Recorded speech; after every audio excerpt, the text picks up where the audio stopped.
What's going on, people? Welcome to Football Carnage, and we are back with another episode of the Galacticos right here for you on the channel. Big up to everybody that's watching. Make sure you guys smash that like button. Subscribe, right? Dave's channel is also linked in the title, so just click that. It'll take you right over. Make sure to show him some love as well. But Dave seems like he's in a very good mood. I mean, the break is over.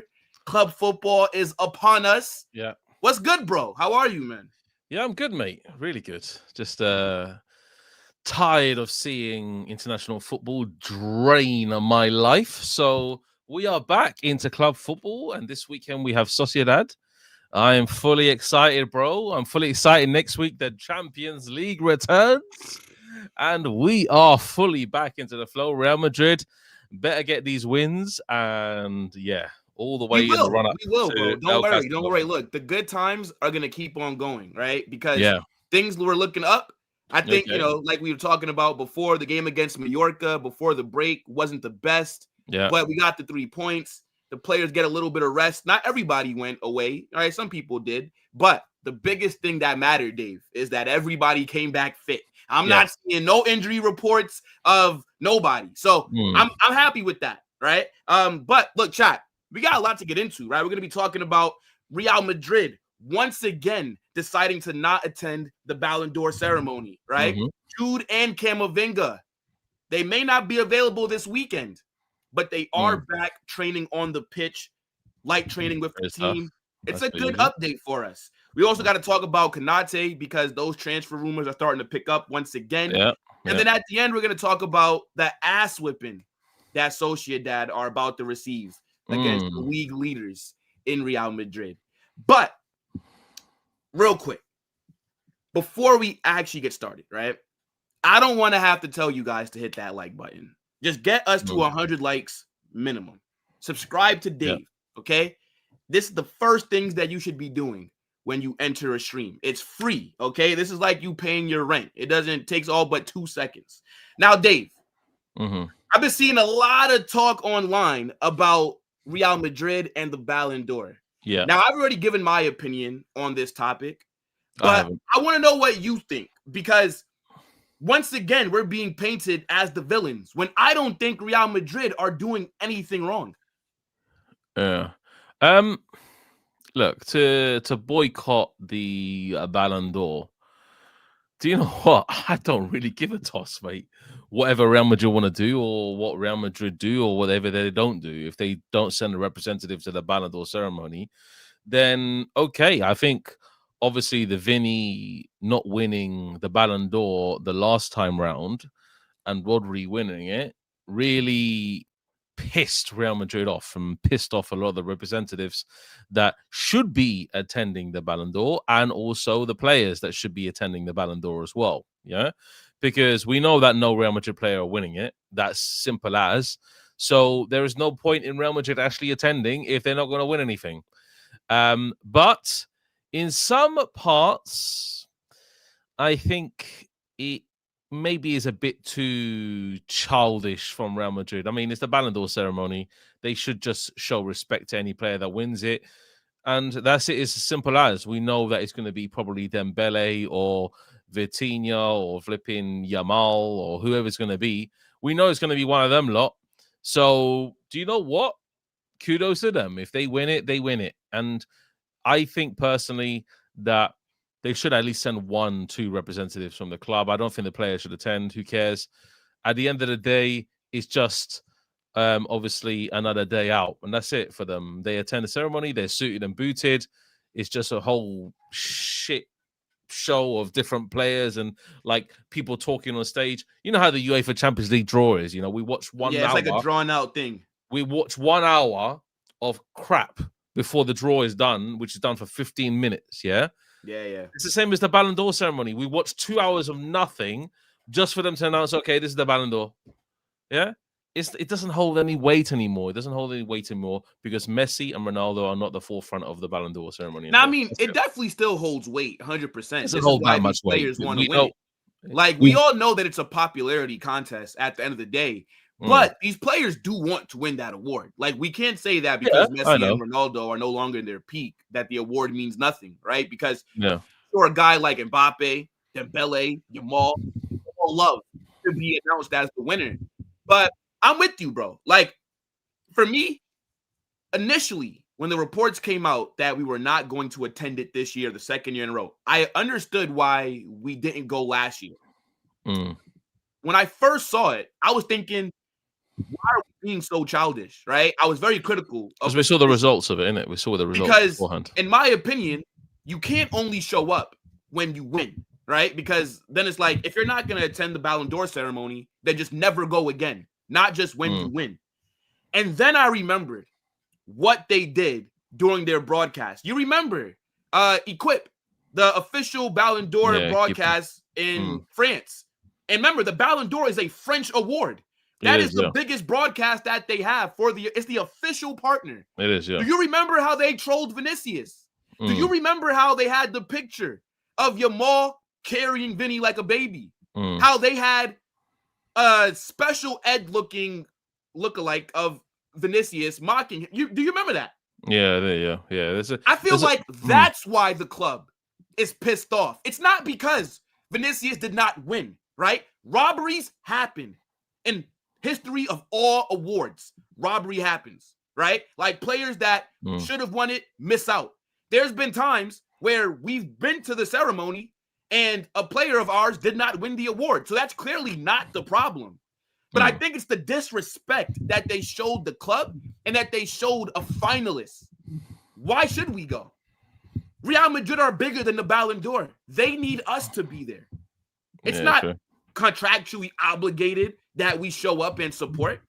So that's my thing with it. The only way that I would go to the Ballon d'Or, two things have to happen. One of two things. They either issue an apology for disrespecting the club and Vinícius by mocking him, or one of our players win it. If one of those two things are not happening, then the award is pretty much meaningless. And when you look at the big players that we have, Dave, they want Jude there, Vinny, Mbappé, right? They want Perez, Xabi Alonso, because then they could post it on their social media. They're going to get hell of engagement and stuff. Yeah. Bro, we don't have to be there, bro. We are the biggest club in the world. Us not showing up, us not validating your award, it does hurt your brand. Let's be honest. Yeah, it's depending really on like Real Madrid's viewpoint on the whole situation. Look, if we win the Champions League, we win La Liga this year, we win a treble, for example. Yeah. One of the players are going to be selected to try and win the Ballon d'Or. Are they going to boycott it again?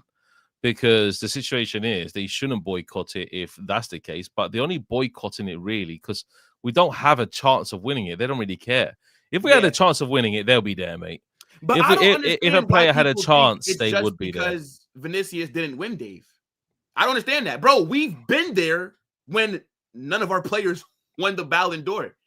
I think it's just because of how they mocked the player. Like, if that was Barcelona, and if they would have mocked Yamal like that, they would have had meme images of Yamal being walked like a dog or like some weird lookalike doing something stupid and putting that up on their official broadcast. Barca fans would be crying about that. So why is it that it's like the rules are different for Real Madrid? Like, if the club feels offended, what's the problem? It doesn't stop anything. It's not like the award ceremony can't take place. It's not like they're going to stop giving out the award, right? So what does it matter if Real Madrid don't show up? Like, that's what I'm trying to figure out. Like, why does everybody care so much? I mean, personally, I don't really think it matters too much to the Ballon d'Or ceremony if Real Madrid don't show up. There's going to be so many other teams there. Like, Real Madrid are not the only team that have players on the Ballon d'Or list. Like, PSG has a lot of them. And Barcelona has a lot of them. We saw the list already. And there's a few more around the world scattered, obviously, that could potentially, like, not win, but they're going to be there, you know, because they're nominees. So the nominees that we have, the player that we should have had as a nominee, Valverde, isn't even a flipping list. So that's another point. Like, if Valverde probably would have been the hottest player to bloody win the Ballon d'Or from our team because he was the best player last year. So he wasn't even on the list. And I that pissed me off a little bit. But I kind of disagree with you saying that, oh, Real Madrid is bigger than the Ballon d'Or. The Ballon d'Or is in itself is the biggest player trophy that a player can win individually, yeah, because it shows that you are the best player in the world for that previous season. So I don't think Real Madrid are bigger than the Ballon d'Or, but what I do think is I that think we are. look, Real Madrid is a big brand, I know, but look, we us boycotting the ceremony, I don't think nobody gives a toss, to be honest. Like the French police are not going to fucking. But they care. They care. Did you not see what Marca reported that the French Federation, like they've sent like a delegation to Madrid to try and like smooth over the tensions and because we have players. That's why we have nominees there. But we know. So then if they're coming to us to try and get us to come to the award again, I just think they should apologize for disrespecting the club and the player. That's it. Again, nobody's saying that you have to apologize because Rodri won it. Like if Rodri winning it, okay. Like right? Rodri equally deserved to win the Ballon d'Or as much as Vinny. I don't know why they both. I don't think that he did. I think that he did. I think Rodri equally deserved to win the Ballon d'Or. I think what got Rodri over the line was the Euros. Yeah, exactly. And I also feel like Man City. I feel like the Ballon d'Or ceremony felt like they owed Man City because Messi should have never gotten it in 2022. No, was it 23? Which year did Messi win it? Because that year, bro, I can't remember. That year that Messi won it, Man City did the treble. Haaland went crazy, right? Remember, he was bagging all those goals. Like Rodri was playing at a phenomenal level, and then they somehow found a way to justify it by giving it to Messi, an MLS player. I get that he won the World Cup. But when does an MLS player ever win the Ballon d'Or? Yeah, so I feel like because they gave it's the it World to Cup, Messi, mate. It's the World Cup, bro. Okay, no. But let's not act like it's just the World Cup. It's because it's Messi, bro. Like, let's not act like we don't understand what this is, man. Because if it was, let's say, if it was another player, right, that would have won the World Cup, had the same kind of performance as Messi, he's probably not winning it if he's in the MLS. That is what we have to understand. A Major League Soccer player winning the Ballon d'Or because of a tournament. Nah, bro. They felt like they had to give it to a Man City player the following year. That way we justify it, bro. I know that. Like, Vinny was the best player in the 23-24 season. Like, come on now, bro. I don't know. The delegates that vote for these things, like, they know who's winning it before the bloody ceremony takes place. Because they vote, Dave. They vote. I know, exactly. They vote. And we've seen it, like the voting system is crap. We know that. But the situation remains as this. Rodri won it. He won an international trophy. Messi won the international trophy as well. Like, I think international trophies hold a lot of weight in this thing because but they made up new categories. Vinny didn't do nothing for Brazil, mate. He did nothing for Brazil. Zero. No, that's fair. That's fair enough. Like, internationally, he stunk it up, but Rodri done it on club level and he done it international level as well. So you have to look at it that way. But they literally made up new categories to not vote for him. Oh, Vinícius. Oh, he's too cocky on the pitch. Oh, Rodri's a humble guy. Who gives a fuck? What does that have to do with football? So then by that logic, Lamine Yamal better not win that award, right? Because if they're factoring in people's character on the pitch, then Dembele should get every vote, right? Dembele is one of the most humble footballers out there. So then Dembele should be an automatic shoo-in, right? Or does that category only exist when Vinícius is up for the award? Because Yamal is just as cocky. Yamal is on the pitch. He antagonizes his opponents. Yeah, so is that not being factored anymore? I don't think Yamal's going to win it. I don't think he's going to win it. I think he has a great chance of winning it. Believe it or not, Dave. They won the domestic treble. I know that. If Yamal wins that award. He won the domestic treble. I know that. But Dembele, he won the Champions League. So it's a different ball game altogether, isn't it? I mean, PSG, what did they win? 4 trophies in a calendar season? I think it's 4 they won. So, yeah, Barcelona didn't replicate that. So it's going to have to go to Dembele, isn't it? Everybody knows that Dembele will win it. And Dembele is probably hoping that he'll win it. But you never know. You never know. The voting system, is it based on the actual best player in the world?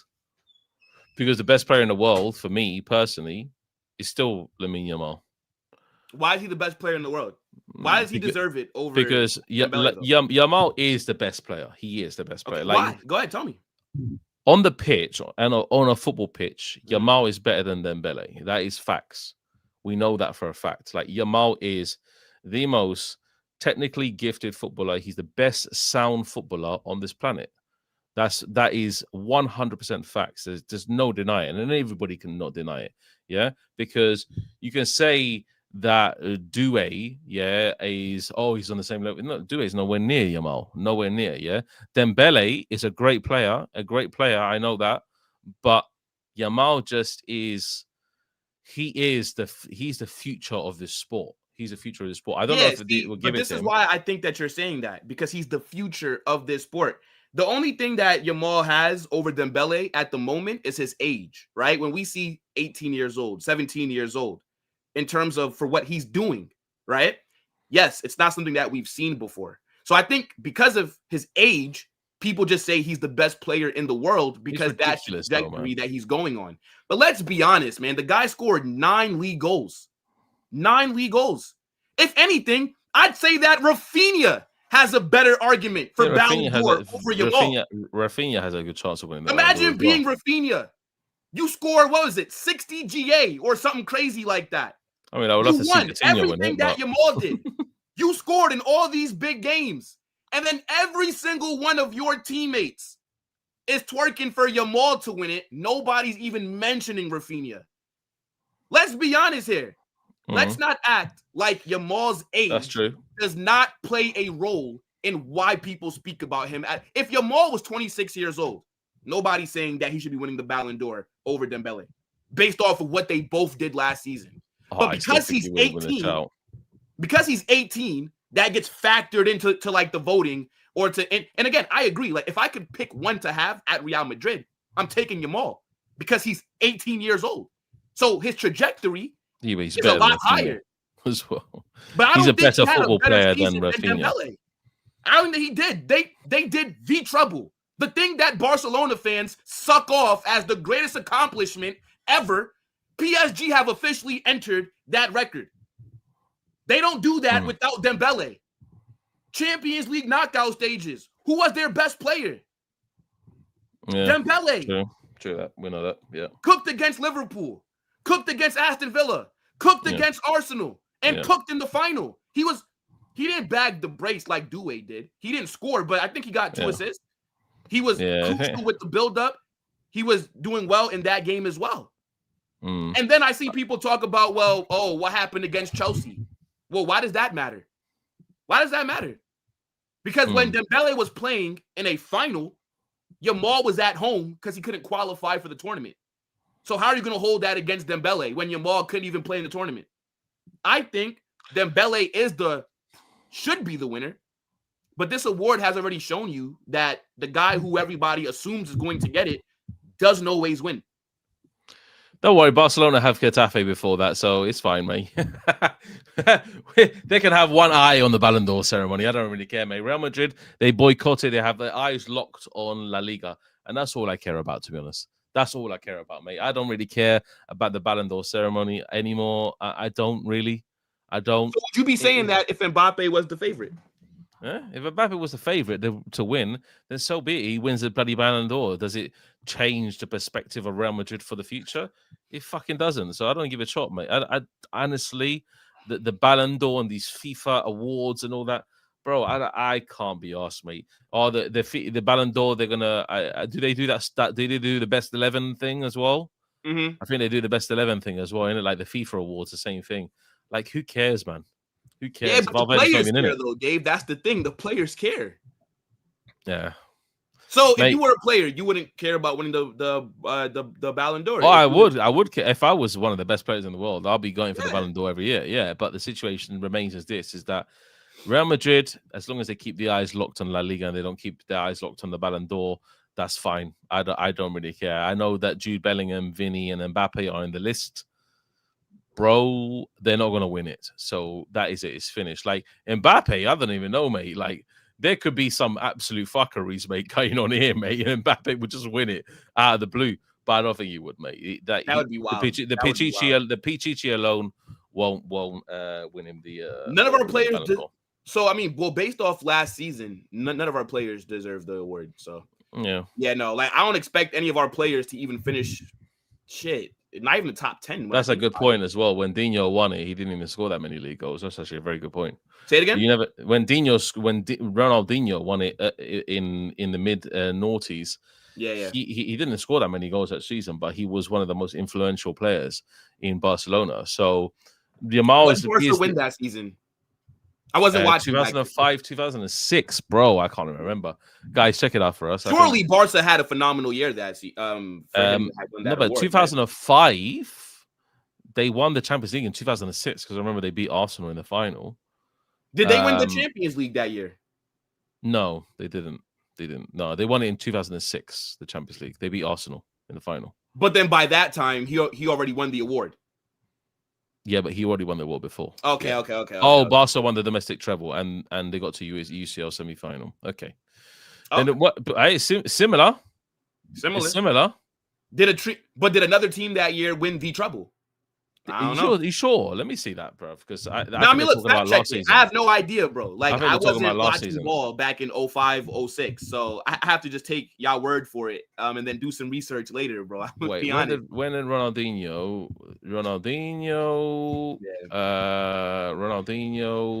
Ballon d'Or? But yeah, chat. I think that 2005, yeah, Ronaldinho, 2005. But what did Barcelona do? Yeah. Tell me what Barca did that season. 1 second, mate. Yeah, just carry on. 2 seconds, yeah? Okay. Yeah. Just give Dave a second, guys. Let me see what you guys are saying. Man said my GOAT has the Dubai door. I don't know what that means, bro. I don't know what that means. Yo, make sure you guys smash that like button. Subscribe to the channel, people. Are you not entertained? We still got to get into some more topics as well, but yeah, look, I just think like this Ballon d'Or conversation that I'm seeing online, I'm just tired of Real Madrid always being painted as the villains, bro. Like, who gives a fuck like what we do, bro? Focus on what you guys, focus on what you guys have going on. Like, you don't have to worry about about what Real Madrid are doing. Yeah, like that's just my thing, bro. Just let's focus on the league, guys. Who cares about the Ballon d'Or? Just focus on the league. That's it. Wait, but real quick, were you able to pull up what Barca won that season? Yeah. So basically, Barcelona, 2004 to 2005 season, they just won La Liga. So they just won La Liga, and Ronaldinho won it. Yeah, Ronaldinho won the Ballon d'Or. Who won? You know what? I'm not gonna have you keep like just looking shit because I want to ask you who won the UCL that season. UCL 2005 would have been. It must have been one of the Italian teams. Let me see. Yeah. Oh no, it was Liverpool. Sorry, Liverpool. Yeah. Liverpool. Okay. Yeah, Liverpool would have come back. Right. Remember that? Yeah, 2005. Yeah. All right, look, fair enough. We'll see who ends up getting it. I'm pretty sure that when the ceremony takes place in a few weeks, Dave and I will be talking about what happens. But look, it is what it is, people. Get in that comment section. Let us know what you guys are saying. Now, let's talk about, some things that are more centered around Real Madrid. Yeah. Dave, the best midfielder in the world. Here we go. Sir Jude Bellingham. Here we go, bro. His return is near. I'm happy for him to return. I want to see him. Phenomenal news. Talk to me, Dave. Talk to me about our number 5. Let me just get something for you. Bellingham. Come on. Let me get you, into the zone first, people. Yeah, everybody in the chat.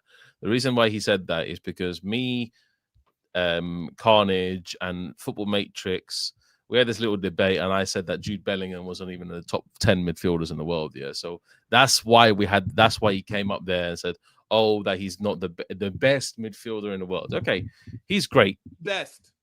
He's great. The best. Yeah. Let's just call it great, yeah. I think you're overhyping him a bit, but I want to see him under Xabi Alonso. He can become one of the best if I want to see him under Xabi Alonso. So I'm happy for his return. But I don't think we should rush him into the games. I think he'll be ready definitely for maybe Kairat will be a good match actually to put him into, to get him into the momentum again of playing for Real Madrid. Kairat or Malti. The Atleti game. No, Kairat. No, I know, but is that match before Atleti? It's after Atleti. Okay, Atleti after. Madrid. Okay, yeah. So you're saying early October, yeah, because that's when I Yeah. think he comes back. Is either like that last week of September, or like the first week of October. Yeah. But that's going to be a big boost for us, Dave, because we've been missing a player of that profile, especially against these low blocks. Having him crash the box is going to be crucial for us. And then, obviously, Xabi's going to switch back the formation to what we saw in the Club World Cup. It'll be a 3-5-2.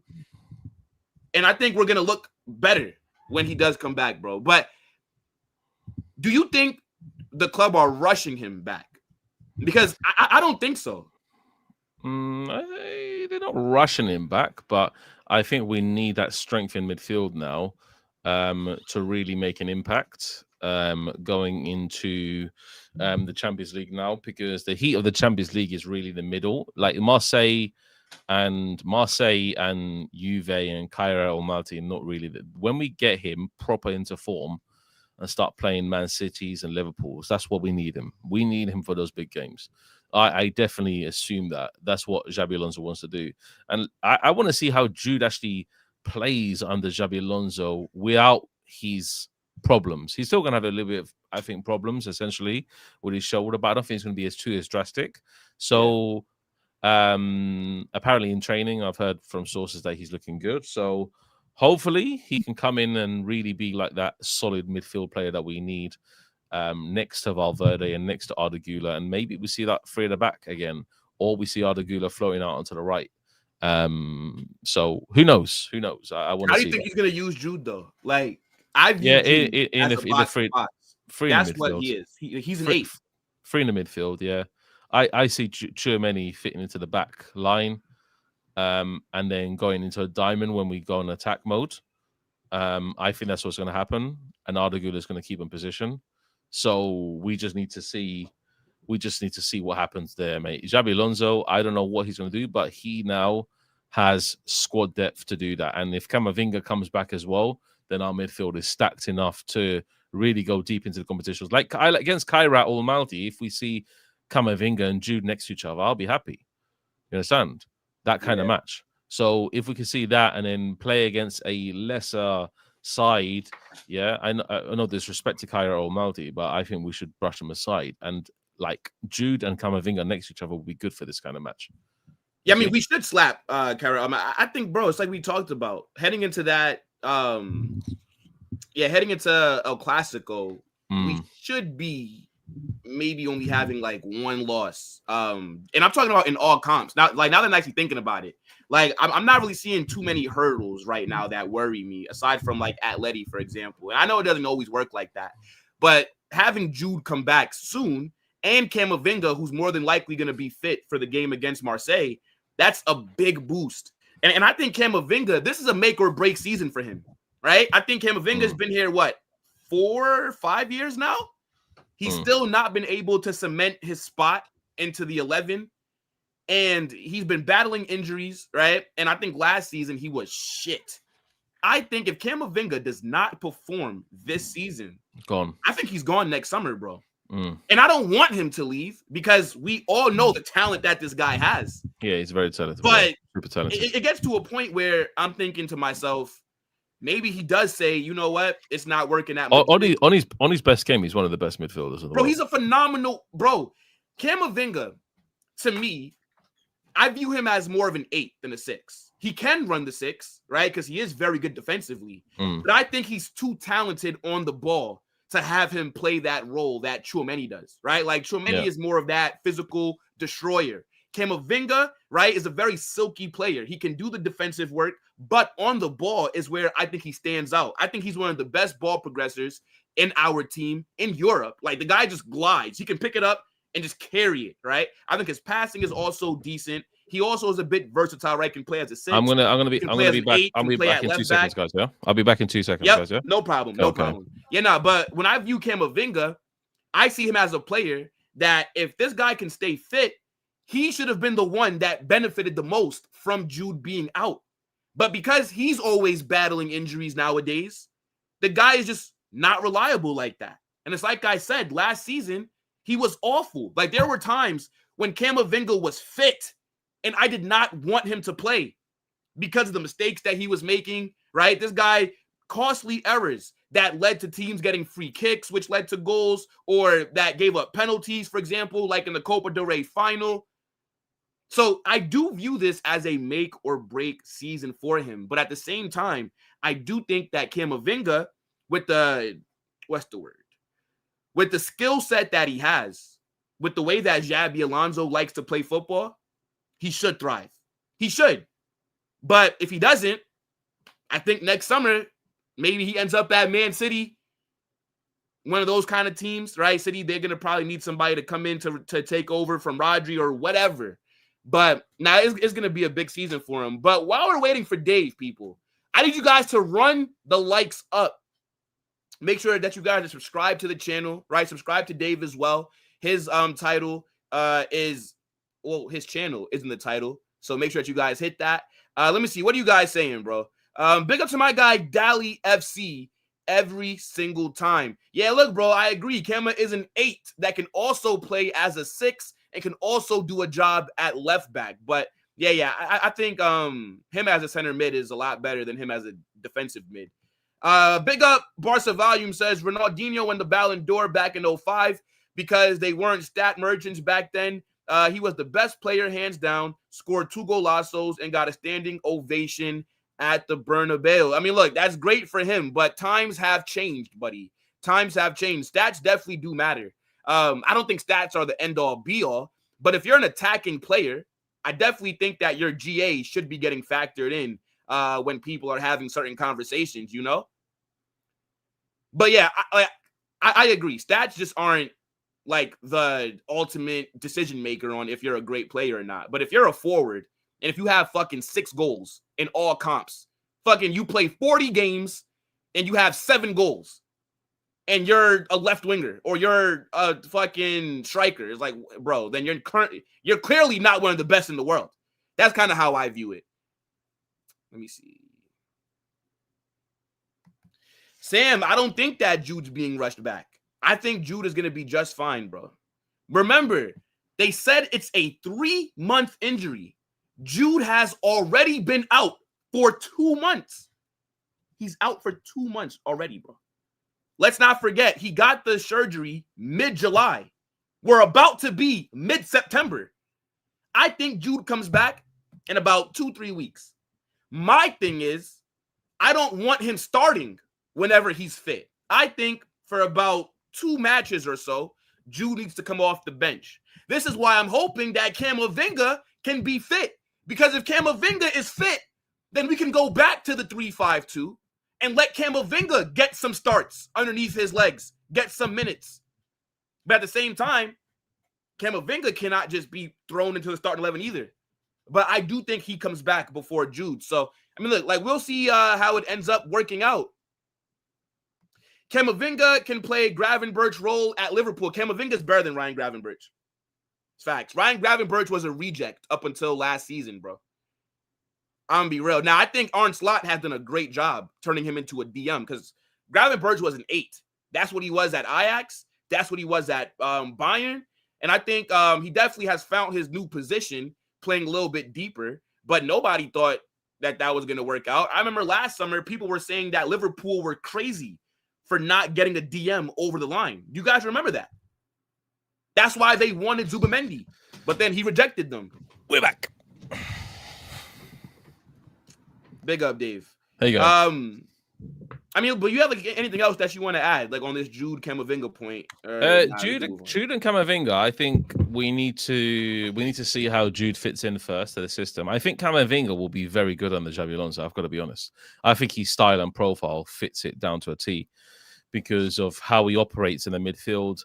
His ball carrying abilities, bruv, is amazing. Yeah, he can carry that ball as long as he wants, but he needs to just be a bit more sharp when he's passing. Same as Jude.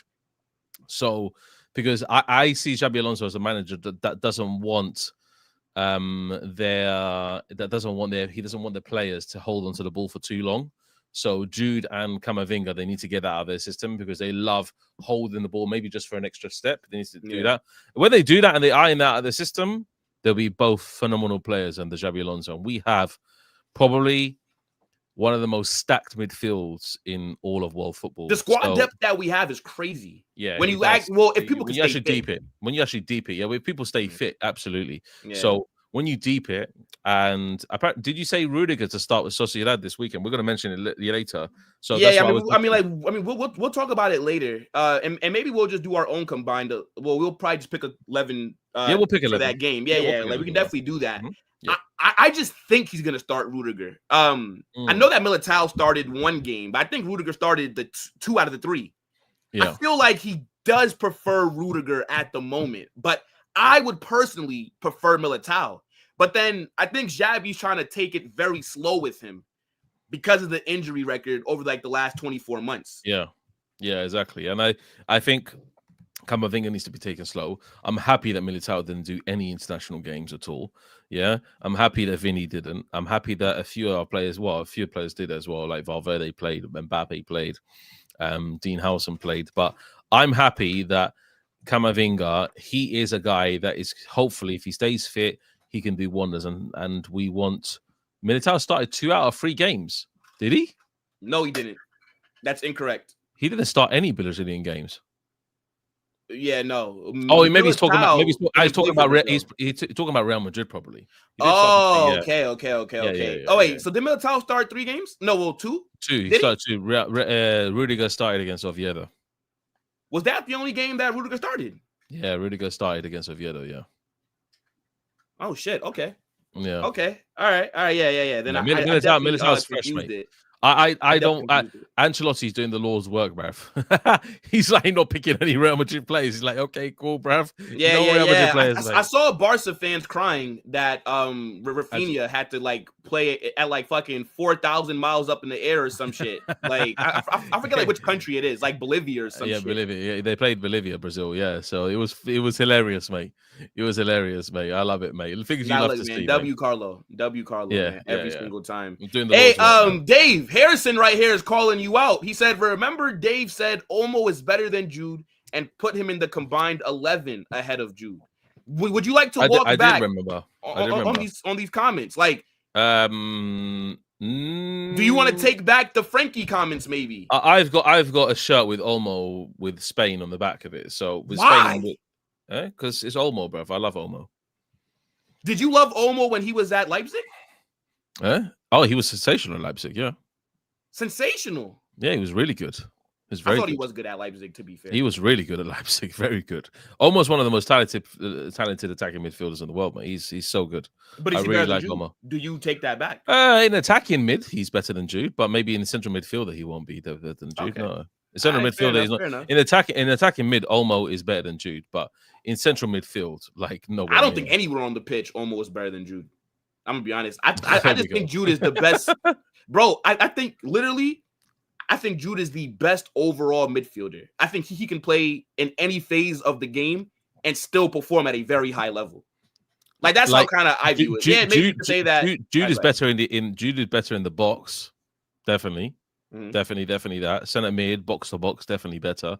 But Olmo is a guy that can pick out a pass in the eye of a needle. That's his game. Jude can't pick out a good pass.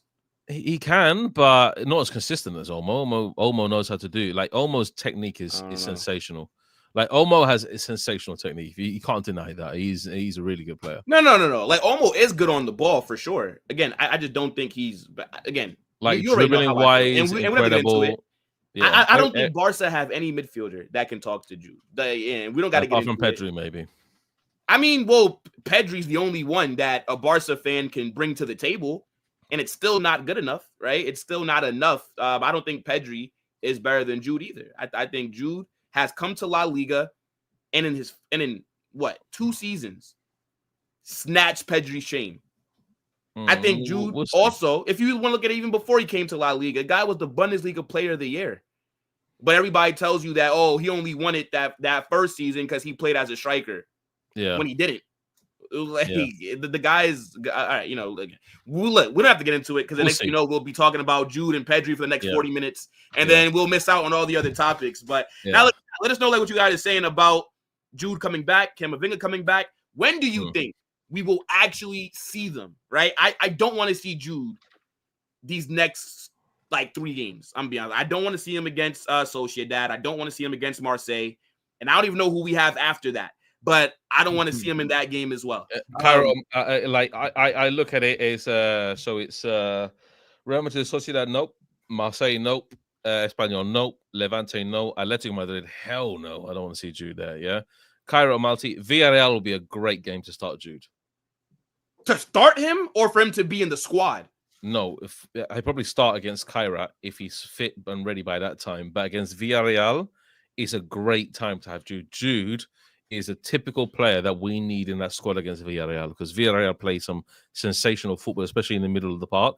So we need Jude in that midfield against Villarreal more so than we need someone like Arda Güler. Like Villarreal are going to play open, expansive football. Yeah.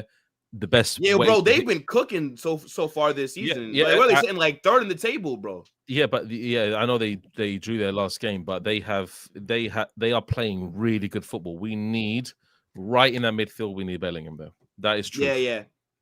Villarreal is a great game to start Bellingham. All right, look, fair enough. Yeah, Chaz, like I said, let us know what you guys are saying. I do want to talk about some transfer news though, right? There's been so many rumors about Konate. What are you saying about this player? It looks like he is going to be joining us on a free, which we have no idea. I don't really mind. We have no idea what's happening. Like, is it the same thing like with Trent, where Trent, we were feeding it into the media, we're feeding it, and guess what? He came at the end. Yeah? Or is it one of those fugazi rumors that, Konate is going to come to Real Madrid, and eventually we hope for the best, and he does come. He doesn't come at all.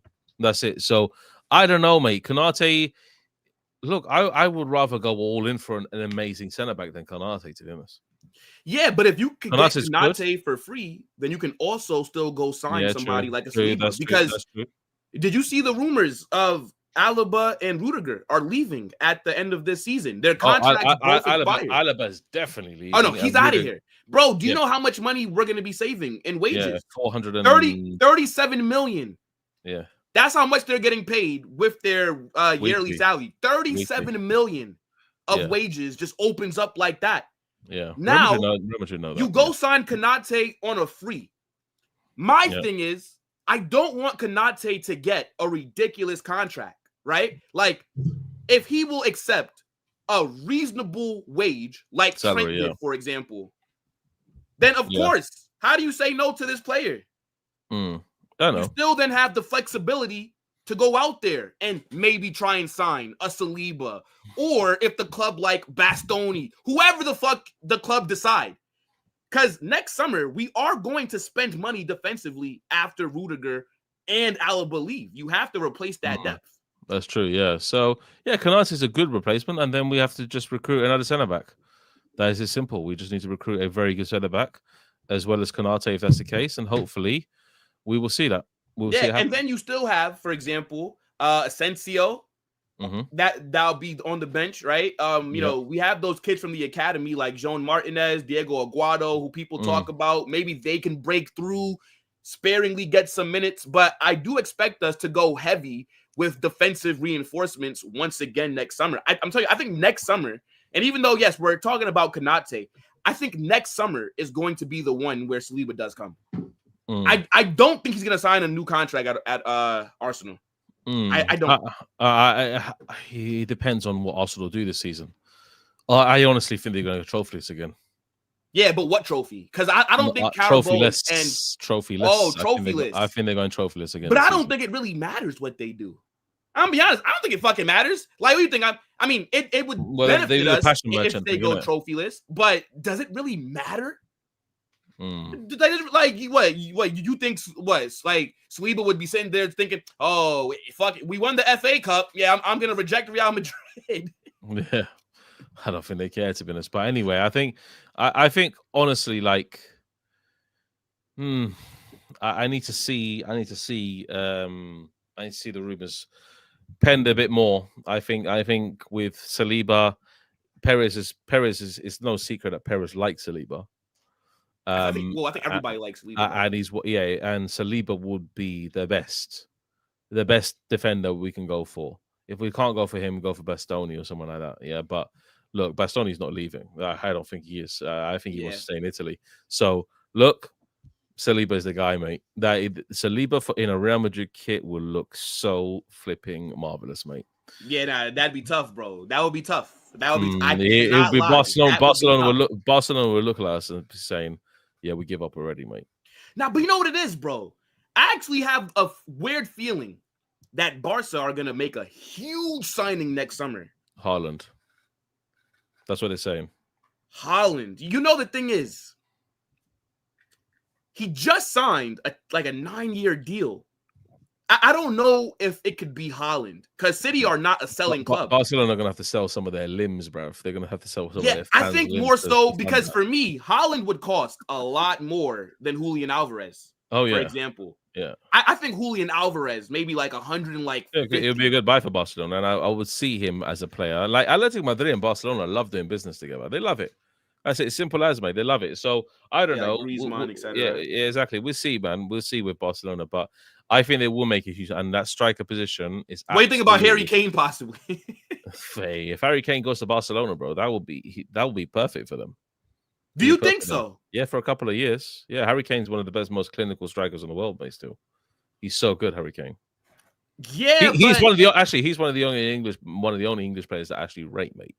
Harry Kane's technique is fucking sensational. He's probably the best technical striker in the world. Yeah, but I feel like Harry Kane nowadays is more of like a fucking false nine with how deep he's always dropping. I know, bro. but that will fit him with obviously Yamal and thingy. But Harry Kane, do you think so, bro?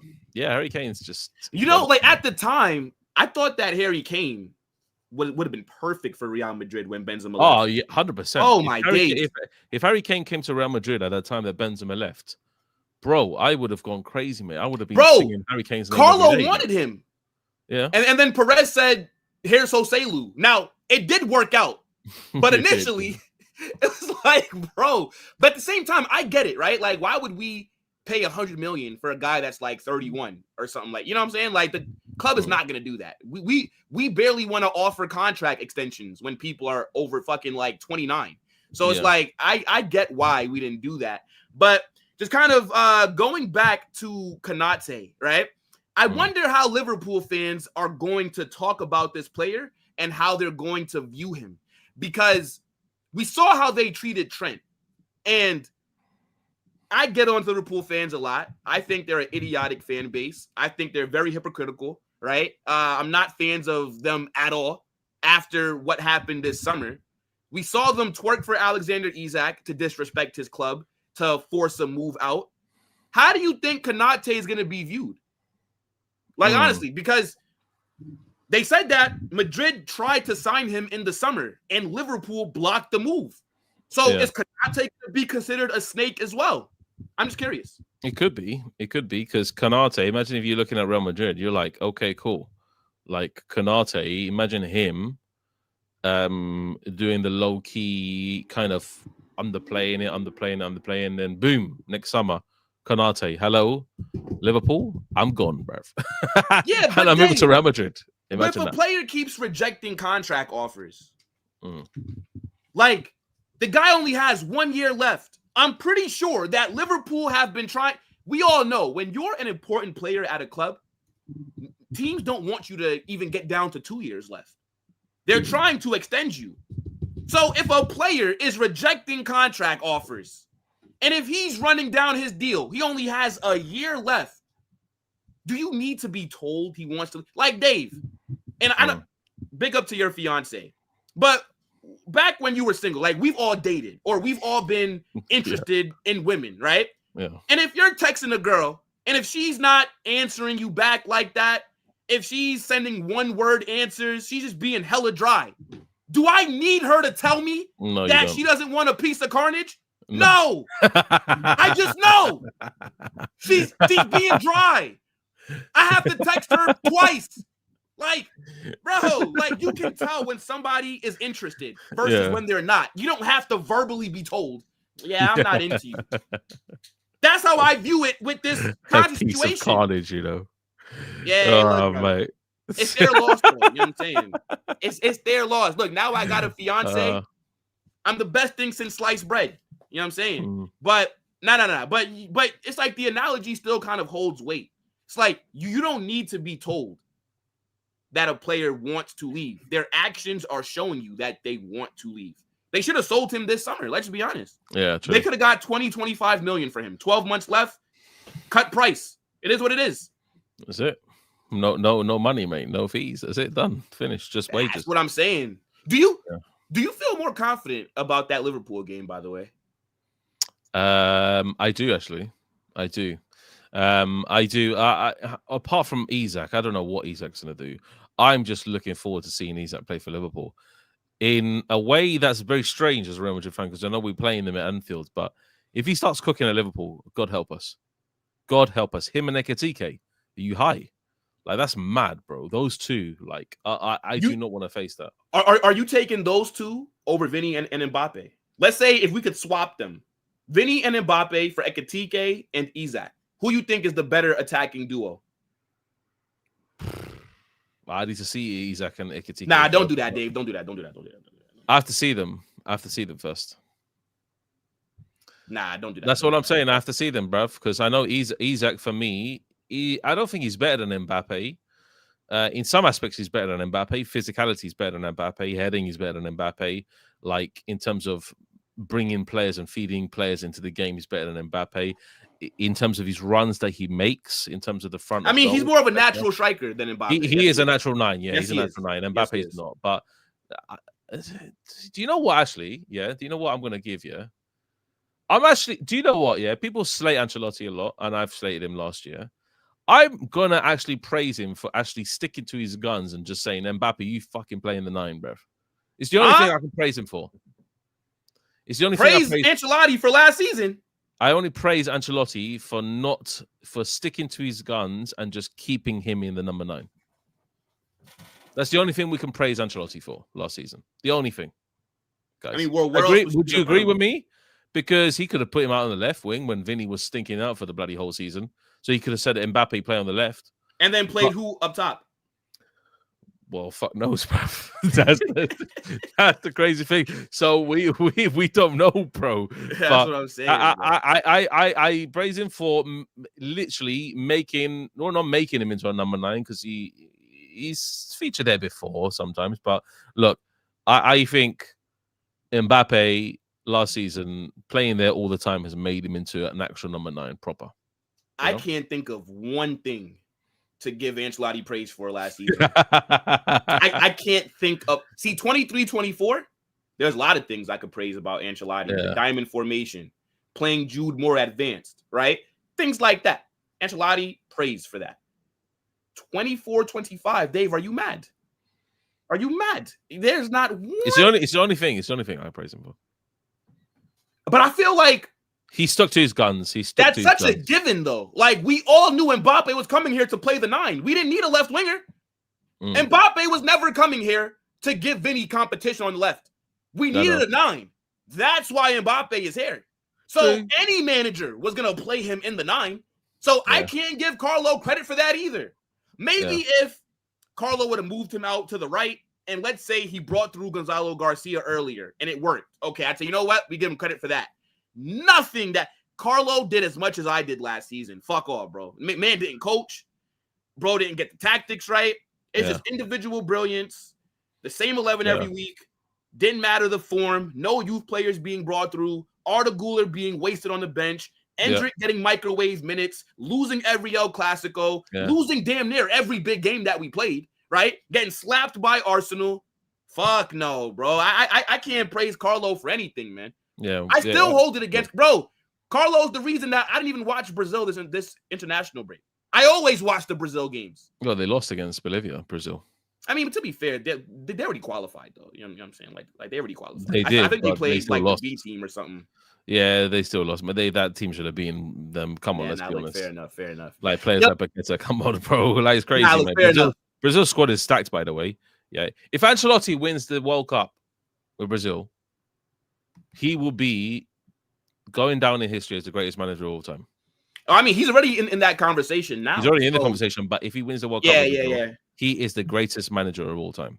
Mean, if I had to pick a country to win it, I know the USA is not It's never Spain, in my bruv. lifetime. You know what I'm saying? Like maybe when I'm, dead and my great grandkids will witness a USA World Cup, I won't see it. Spain or So, Portugal this year, or Argentina again. but I think Brazil has a good chance if Neymar is fit. Neymar is that. Yeah. Neymar will be playing for Brazil. I know that for a fact. I mean, will Watch Neymar be fit? watch this space. Yeah, my fiance is nodding at me and saying no. And Neymar is playing for Brazil. I know that for a fact. Yeah, but Neymar makes me nervous, bro, because this guy yawns the wrong way and pulls a hamstring. Like it's actually mad, bro. Like God forbid this guy sneezes. It's and now gonna he's be missing 3 months. It's gonna be Vinny. It's gonna be Neymar, and it's gonna be Rodrigo up front, bro. Watch this space. He's basically just gonna line up with Real Madrid's formation, just with Neymar, bruv. And then he's gonna be Casemiro, bruv. That's it, simple. Casemiro's gonna be DM. Casemiro, you think Casemiro's gonna be starting? Casemiro's gonna be starting, bruv. Yeah, 100%, mate. Or with Bruno Guimaraes, bro. That's it. That's how he's gonna be. Yeah, and then what? Neymar in the 10. Neymar in the 10. Yeah, Neymar then in the 10. Who on the left? Vinny or Rafinha? Vinny starting. And then on the right, what? Like Rodrigo. Esteval? Or Rafinha on the right. Rafinha can be on the right. Yeah, Rafinha can be and on then the right. And then what that striker? What Cunha? Yeah, could be Cunha. Pedro? Cunha, yeah. I think Cunha or João Pedro, yeah. Okay. Like, don't get it twisted, mate. Brazil's squad is stacked, mate. No, their but defense. like where Brazil, two centre back, Gabriel and Militao. Militao is not okay. Saliba's better than Militao, we know that, yeah. But Militao's not that far off, like how Saliba plays. It's similar, very similar. How they play, Saliba and Militao, yeah. Yeah. Next to Gabriel. Brazil's weakness is the fullbacks. Not really. Not I mean, like, really. who are their fullbacks? What? The guy from Monaco who's up and coming, like Vanderson? And bro, they're still calling up fucking, what's that? Danilo. I swear they're still calling up Danilo. Yeah, no, they have let me see. What's his name from what is it, European team, St. Petersburg, isn't it? Santos. In Russia. Yeah, Santos or something, I think his name is. Isn't it Santos, bruv? Something like that. I have no idea, bro. I have no idea. Like, what do you mean? But they have one of the best goalkeepers in the world, Brazil. Yeah. Allison, for sure. One of the best goalkeepers in the world. They have one of the best two center backs in the world. Hey, look, the chat saying that they have Renan Lodi. Bro, you're telling me that... Lodi as well? Yeah, Lodi. Brazil's fucking right back or left back plays in Saudi. Bro, I don't even know, mate. But let's see this squad. Okay, here's the squad for that played against Chile when they beat Chile. Okay. They Wesley for Roma. Yeah, I know. I've seen him play before. Yeah, Wesley for Roma. Yeah. So they played Guimaraes and Casemiro in a double pivot. Ancelotti loves his 4-3-1. We know that. Yeah. Like, Esteval played with Rafinha and Gabriel Martinelli. Martinelli will be dropped for Vinny instantly. Yeah, we know that for a fact. Yeah. And then João Pedro up front, or could be Cunha. He played Cunha last game and he put João Pedro. Bro, they have a stat squad, Brazil. Okay, wait, but who was that right back? So Wesley was that left back. Who was that right back? Santos, the guy that was mentioning it from St. Santos, bro. It's from St. Petersburg, bruv. What are you talking about, mate? Dave. It's my second team, mate. Brazil's my second team in the World Cup, mate. No, bro. Brazil is my favorite. Do you know the first game I ever watched of football was Brazil-Croatia? Brazil's the reason that I gave this sport a chance because of Neymar, and I believe Neymar and Oscar, will feature. Bro. Neymar will feature 100%. It was Neymar and Oscar, bro. They need a captain. Bro, they need a captain. They call me Carninho. Where did that came from, bro? Yeah, you know what I'm saying? They definitely need their captain. No, hold on. But Dave, if they're going against one of the better nations, imagine Spain. Imagine Wesley or fucking Santos having to go against Lamine Yamal. You know what I'm saying? That's barbecue chicken. What about if they got to go play fucking France? You imagine those Dembele, Doué, Olise, Ekatike, Mbappé. Shit, all them names rhyme, by the way. But you imagine Brazil's fullbacks trying to contain that? Yeah. Bruv, that's a major liability. Don't worry, mate. Don't worry, mate. Brazil, mate. I'm supporting, mate. By that time, I'll be married, mate. So I'll be fully Brazil, mate. I will rock this t-shirt every day, bruv. No, hey, Yeah. look, bro. I'll bro, be in Caixinha, mate, on the screen, mate. Do you know the first I'll time? be in all the Brazilian food on the screen, mate. I'm gonna be in beans, bruv, with rice and stuff with Brazilian playing. Me and my wife are gonna be in it, man. Crazy, mate. We're gonna be crazy. We're gonna be watching. We're gonna be like samba and the Brazilian fan. In it, baby. Yeah. Cool. Okay. You see, she confirmed, bruv. Do you know the last this time was happening? well, not the last time, but the first time that I ever got clipped up on YouTube, Dave, Yeah. was last summer. Because I was speaking with Chest. I was like, Brazil are going to win Copa America. And it completely flopped. It was a bad prediction. But now I always back Brazil. That's who I would pick to win it. But before we move on, though, to the game against Sociedad, the last topic, right? Big up to everybody that's watching. Make sure you guys smash that like button. Subscribe to Dave as well, people. Let's get to 100 likes minimum. We do got 2 super chats, right? Appreciate you guys for the support as always. Big up to my guy, DeMar Dixon, who says, I was actually confused yesterday when Will said Xabi prefers Rudiger over Militao, despite him starting Militao twice. And so if that's true, I just confused the two. I thought Rudiger started twice and Militao started once. So yeah, if that's not the case, then I was wrong. So yeah. So I think Militao looks better than every defender that we have except for Housen. So it would make sense that Militao is the preferred starter, but I don't know why. I just slipped up like with that. Sorry about that, guys. Big up to my guy, DeMar Dixon. Also, Danny says, what's good, Will and Dave? Big up. Content is fire. Now, look, I appreciate that, bro. Look, the content's fire because you guys support us. So it gives us extra motivation. You get me? But now, look, shout out for the super chat. Shout out to everybody that's in the chat. But Dave, what are you saying for this match against Real Sociedad? Oof, I haven't even done a preview, man. I'm going to do my preview after this live stream. But yeah, I think we should easily walk all over them. Slap them. We should, but don't count out Sociedad. They are just a very weird team. Sometimes they play excellent football, and sometimes they play absolutely trash, mate. So I don't know, man. Sociedad are. Oh, I just need to look at them essentially as a team that is going to get a spanking, and hopefully they do, mate. You know, bro, they're sitting 16th in the league, Dave. Yeah, I know. 2 draws, 1 loss, Dave. They bro. They drew against Valencia 1-1. They drew against Espanyol 2-2, and then they lost to Oviedo 1-0. Yeah. Dave, if we don't score at least 3 goals like on them, bro, come on. Yeah, I know. It's true. I know. But look, I mean, they have what's his name? Sergio Francisco as their manager. He managed the youth team before, so the second team essentially, like the Castillo of Real Madrid, but he managed them. So Francisco, he's new in managing the senior team, and he just needs to take his time essentially with it. I think we should batter them. And they don't really have the best squad, the best outfit in La Liga. That is by far like the truth, yeah.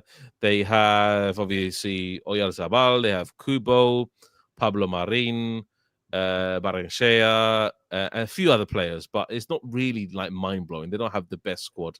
So we just need to see them for what they are, as a team that looks like they're going to be in a training ground with Real Madrid, and Real Madrid is just going to play around them. That's it, simple as. That's what we need to do. That's what we need to do, folks. You know, hopefully. Yeah, but look, Pablo Marin, he's a very good player. I like Pablo Marin. I like Kubo. Obviously, we all know who Kubo is, mate. Ex-Real Madrid player. So they also have Carlos Soler. You know that. Is it? Yeah, bro. They signed him. I think was he at PSG, bro? Like, look. Like, if we go to their players, right? So their attack, right? They have bro. Why do I never pronounce this guy's name? Oyar Zabal. Oh, Oyar Zabal. I don't know. Oyar Zabal. That's it. That shit always fucks me up. I'm not gonna lie, bro. But yeah, so they have him in attack, right? Obviously, Kubo. Look, Yangel Herrera. Remember him from Girona? Yeah. Decent player. Yeah, Decent player. Look, see Carlos Soler. Yeah, exactly.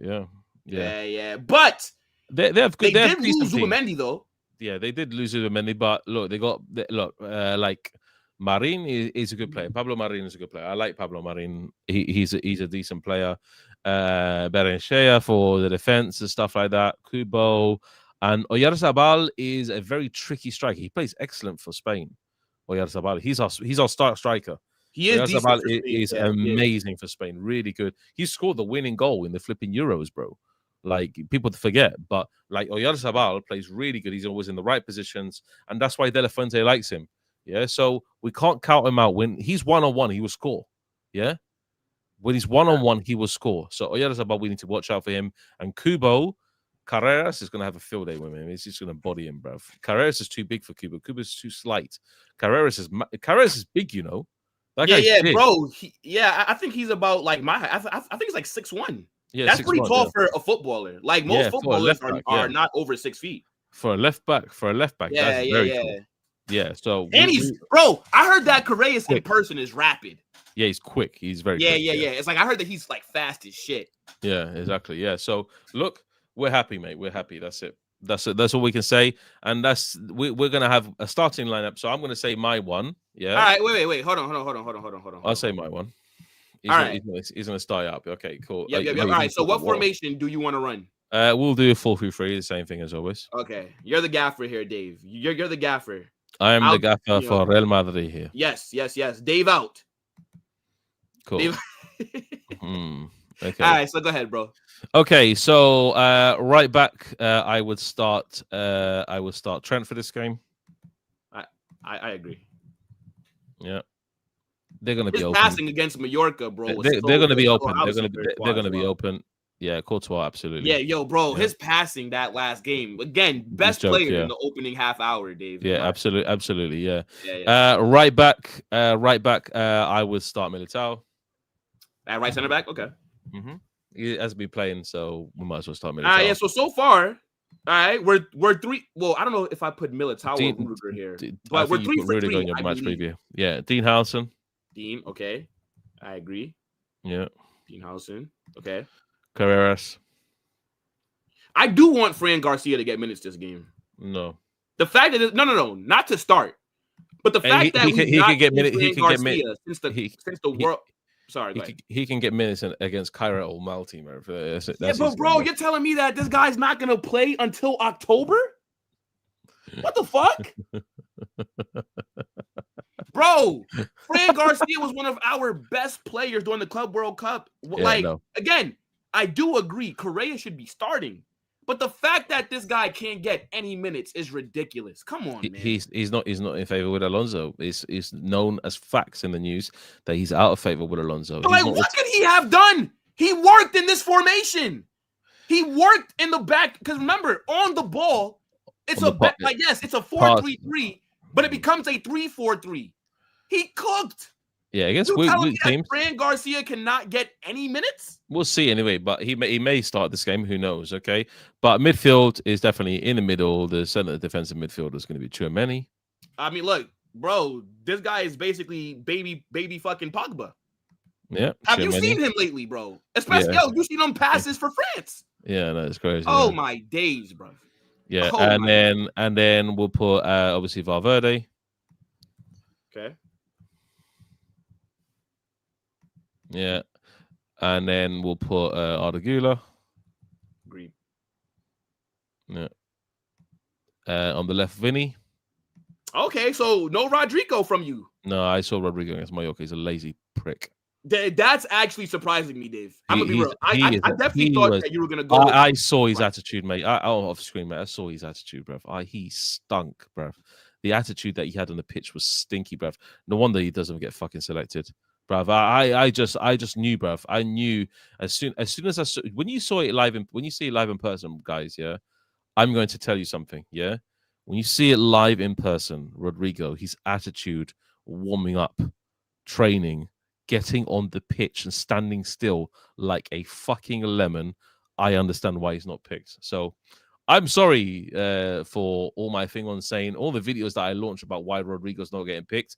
That's why he's not getting picked, because Rodrigo is a lazy player. That's what he is. Okay, up front, Mbappé. I'm sorry. I'm going to say it as it is, mate. I saw him on the touchline. Yeah. Lazy, bruv. Lazy. But I don't think that we can call Rodrigo a lazy player in general. Lazy. He's lazy. But again, I'm not saying that what you saw isn't true. I but saw him we know that Rodrigo does a lot of dirty work. He's the main one out of that front three that does track back, that does press. Maybe you just caught him on like a bad game. Like he just had a poor game. But he's not a lazy player generally. Come on. Yeah, like you get subbed off, you shake the manager's hand and you go and sit down. You don't get frustrated, bruv. You act like a modern day professional. That's it, simple. Yeah. I know you got substituted at 60-minute, but Vinny came on and he changed the game. Yeah. My mindset has changed. As soon as I watched that live game, my mindset changed completely of Rodrigo in 10 minutes. Yeah. When he was on the left-hand side, yeah, he was asking for water consistently. Like, what's he fucking doing, bro? When we have the ball on the pitch, bro. Yeah, he was asking for water, yeah, and then he's just standing still, yeah. We are making a flipping run in the final third, and he's still standing still. Get into the flipping box. I kept on screaming at him. Watch my live stream in the Bernabeu. I was absolutely fuming at Rodrigo. I would have given him a 1 for that performance. How lazy he was moving. Anyway, cool. Mbappé up front. Yeah, I'm sorry, the Mumbai Neymar. You have to hold. Smoke. I'm sorry, bro. I'm sorry. I'm sorry, Rodrigo, bro. If you ever listen to this, mate, that match against Mallorca, lazy, bro. Don't worry, bro. We'll bring him on to an episode Simple. of the Galacticos. Anyway, yeah. But if he comes on and he performs, great stuff. Yeah. Right hand side, Brahim Diaz. Okay. All right. I'm not putting my. I agree with Brahim as well. I think. Look, I would love for Franco to start again, but if we're going off of merit, I don't think Franco in his last 2 games, he started both of them. I don't think he did anything to solidify himself as the starter week in, week out on the right. I think we still have to have patience with him, and I will. I'm not going to make any assumptions or, one thing I saw, let me just say, and somebody said, "Oh, Dave's a Barcelona fan," yeah. So when I praise Vinny, because when he was on the pitch, he was hungry. Yeah, even though he didn't make an impact, he was hungry to get the ball consistently, hungry to try and run past players. Yeah. When I see the attitude from Vinny, he wants more. Yeah, he wants definitely more. Yeah. So when he ran through the flipping center, he had 5 players in front of him. He said, "Fuck you, mate. I'm going to do this myself." And he fucking shot with the left foot and he went in. Yeah. That is the example of Vinny that I want to see. Yeah. Even in those 10 minutes, I saw Vinny hungry, mate, to flip him, drive directly at the Mallorca defense, yeah? And this is live in the match, yeah? I was screaming, yeah? And when you saw me celebrating, that's what I want to see Vinny do. So Vinny absolutely warrants a start here. I don't care what people say. Rodrigo doesn't deserve to start. After he's shocking, like, I don't know what he does on the training ground. Does he just walk around in the training ground, Rodrigo? Yeah. I maybe need to go to Valdebebas and see how Rodrigo plays on the training ground. Maybe I can get a VIP pass, bro. yeah. But, yeah. Now, Vinny, you know what I'm Vinny, seeing absolutely. people not happy with is us saying Brahim. Look, it's like I was saying, I would prefer Franco, but I don't think that Franco has done anything to warrant starting 3 games in a row. Like, again, since Franco's been here, I've seen some good things, but the guy hasn't cooked. He hasn't been great. He's just been okay, right? Like, that game against Mallorca, he was arguably our worst player. He will not put Rodrigo on the right-hand side. He will not put Rodrigo on the right-hand side. Rodrigo don't want to play on the right. He don't play the right, mate. He doesn't want to. If Rodrigo was open to playing on the right, he'd start on the right. I'm going to say something about Rodrigo here, yeah, that I said, oh, why isn't he on the left, yeah? And I backtracked on this point before, but I backtrack again and I backtrack again. I'm like, look, you have the opportunity to start for Real Madrid on the right, yeah? He performed decently on the right in some occasions. Last year, against Atletico Madrid, he performed good in the right-hand side, yeah? Yeah. When he played on the right-hand side against first match against Club World Cup against Al Nassr, was it? No. Al Hilal. Al Hilal, yeah. He made the threaded through pass, yeah, to Gonzalo Garcia. Yep. Yeah. Yep. So I don't understand. Like, you're a right footer. You can slot those passes through to Mbappe. If you're given a chance to start with Real Madrid on the right-hand side, flipping take it. Yeah, because Rodrigo, what he does good on the ball, he can shield the ball, he can rotate the ball, he's good at passing and moving and trying to drive at the box. But what he likes to do, he likes to cut in a lot on his right foot. That's why he wants to play on the left. It's not natural for him on the right-hand side to do that. So he can't drive with pace in the box. So technically, in that aspect, he's not good on the right-hand side. But what you can do is you could bloody cross it in. You think Rafinha likes playing on the left-hand side. His natural position is on the right. But he does it anyway. I mean, that's actually a good point. I did call out Rodrigo when I think it was with you. And I remember it because you were going in on Vinícius, but I was just confused on why you weren't going in on Rodrigo, who I thought last season was pretty lackluster. I have to backtrack a little bit because on the right. You have a chance to start for Real Madrid on the right. You'll be gifted that position. You're gifted it because you're the best player on the right-hand side. Why don't you take it and prove that you're good on that position? And that's been the issue, Dave, because Rodrigo's been playing on the right for the last 4 years. So it's like you would rather be... in the 2000 and... Not the last Champions League before that. He played good, Rodrigo. No, bro. Rodrigo has had... With Benz, he played really good. So I would say that Rodrigo has been good on the right? Now, obviously, we all know that he's better on the left, but I do agree with you. It's like you'd rather be a bench rotational player than just lock down that right side and be a week in, week out starter. That to me is a bit wild. That is. Yeah. Because it's like, look at that right wing. This is why Franco and Brahim are the only two options on the right. We're not going to put Arda back there, right? Arda is clearly a midfielder now underneath Xabi Alonso. So you have the chance to be starting, bro. Yeah. And you don't want to because you want to play on the left. But it's like Vinny is there. So, I mean, look, like, I don't get it, bro. I don't get it, like, at all. It's just weird. Yeah, I know. But we'll have to see, man. We'll have to see, mate. Because I don't know, mate, because... I remember when Valverde used to play right wing sometimes, but he used to be cooking. He used to cook, bruv. Yo, bro, Valverde early days. On the right wing was sick, not bruv. Bad at all. Sick, mate. Yeah. Yeah, Valverde was bro. Wait, who gave the pass? It was Valverde who gave the pass to Vinny for the Champions League final goal, wasn't it, against Liverpool? In 22, right? Was it Valverde who threaded back the back post pass? Yeah. It was Valverde, wasn't it? Yeah. Was that Valverde? It was Valverde. Yeah, it was Valverde. He played right wing. Yeah, hey, look, bro. Valverde did a shift at like right wing, bro. Like he's such a good player. It was Valverde. Yeah, Valverde bloody passed the fucking ball to Vinny, bro. Yeah, bro. Yeah. Valverde's an absolute monster. Yeah. Valverde, hey, you could put Valverde in the flipping centre back. He used to do a good job. He definitely is like one of those players that you put him in goal, mate. He will do a job, bro. Definitely, mate. Yeah. That's Valverde. What we have to admit that Valverde, you put him striker, he will flip and score goals. Watch this space, Valverde is the most, versatile player in world football, mate. He play anywhere. Hey, look, fair enough. Let's just call it as is. He's the most versatile player in world football. He can. I mean, do you know what I like about Valverde as well? He never complains. He never complains. He's the modern day professional. Bro, we looked so shaky last season. After Carvajal's injury, when did we look solid? When Valverde was at right back, bro. Yeah, exactly. Yeah. Valverde put in a good shift against Atleti. Yeah. Valverde, bro, him at right back. I felt, bro, you would have thought he always played right back. How confident? Yeah, but look. I can't remember who it was I was watching. I think it was Mons. He was saying that with Szoboszlai at right back, it's the same situation. Szoboszlai is a good right back. I actually think Szoboszlai would be Liverpool's best right back right now. I know he would be exactly same as Valverde. Valverde at right back is okay, apart from Carvajal, probably our best right back. Do you know what's crazy, bro? A lot of people forget what Szoboszlai was before going to Liverpool.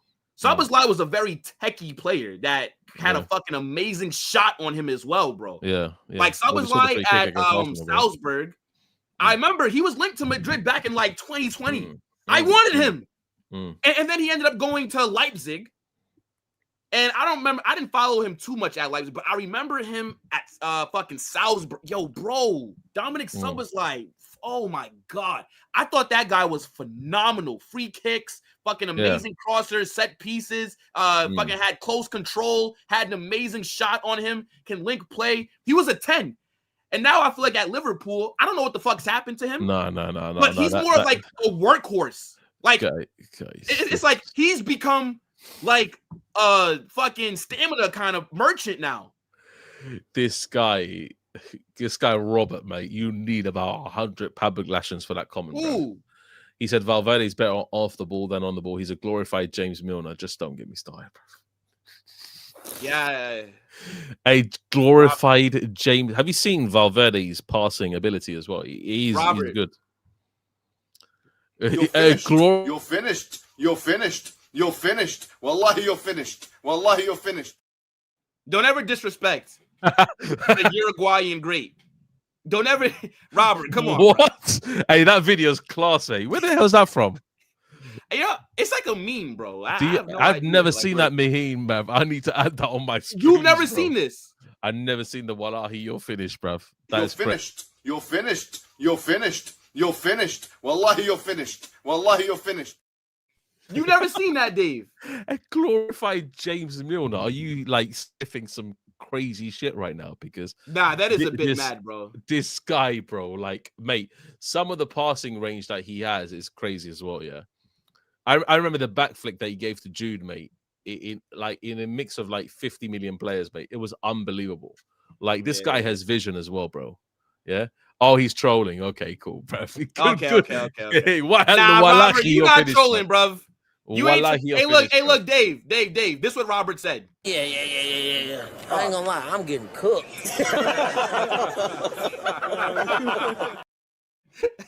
Now look, man, big up Robert. But look, I think we'll end it off here. And I do want to play one more clip for Dave, just because why not, right? Oh, here we go. Corruption is not bad.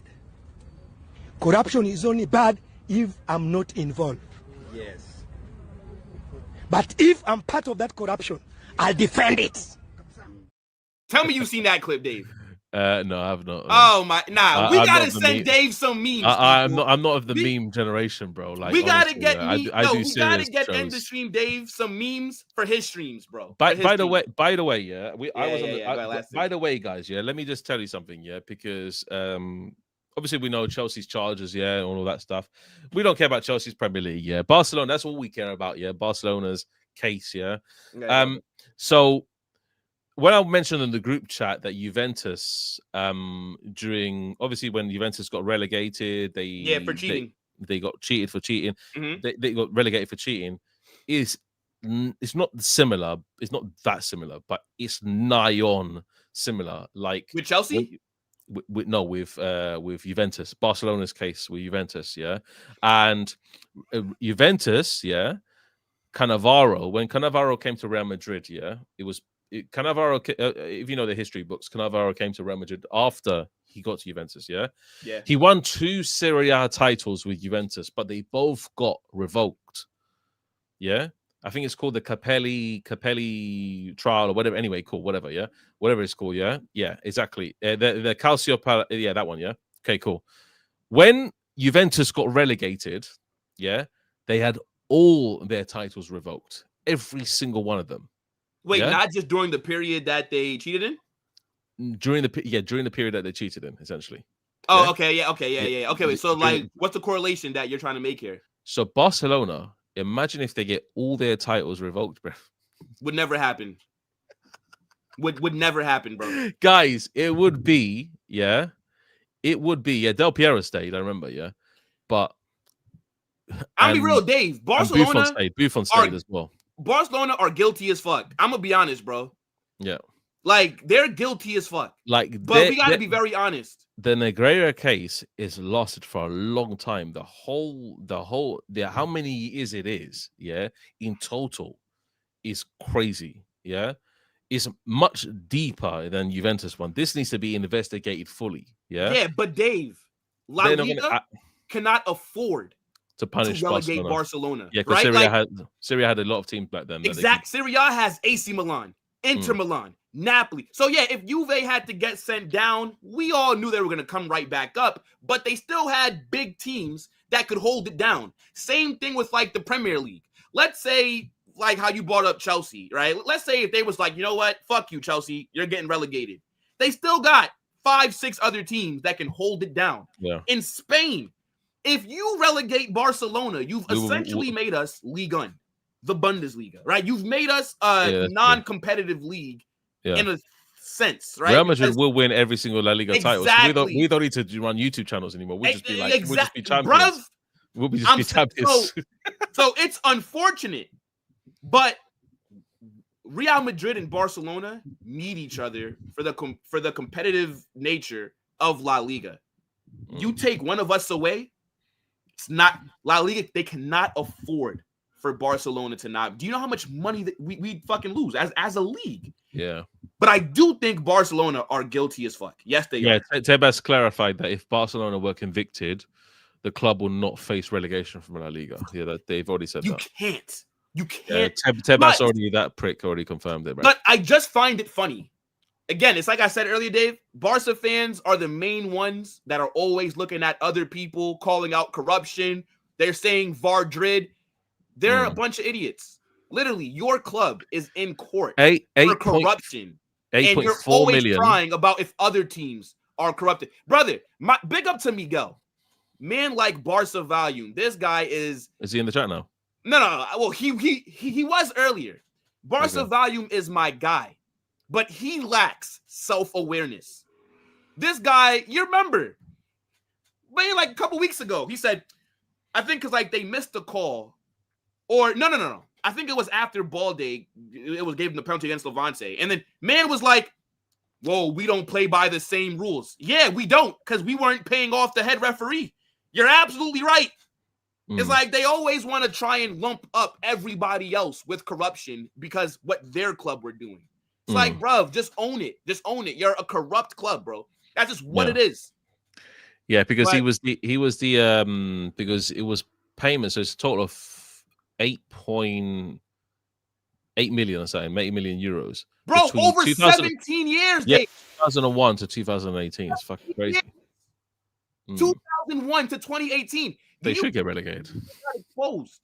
Barcelona won the same amount of league titles as we have. Yeah. Barca were dominating La Liga throughout. And by the way, they did have amazing squads. I'm not going to sit here and say that Barca did. No. Barca had very good squad. But they dominated La Liga.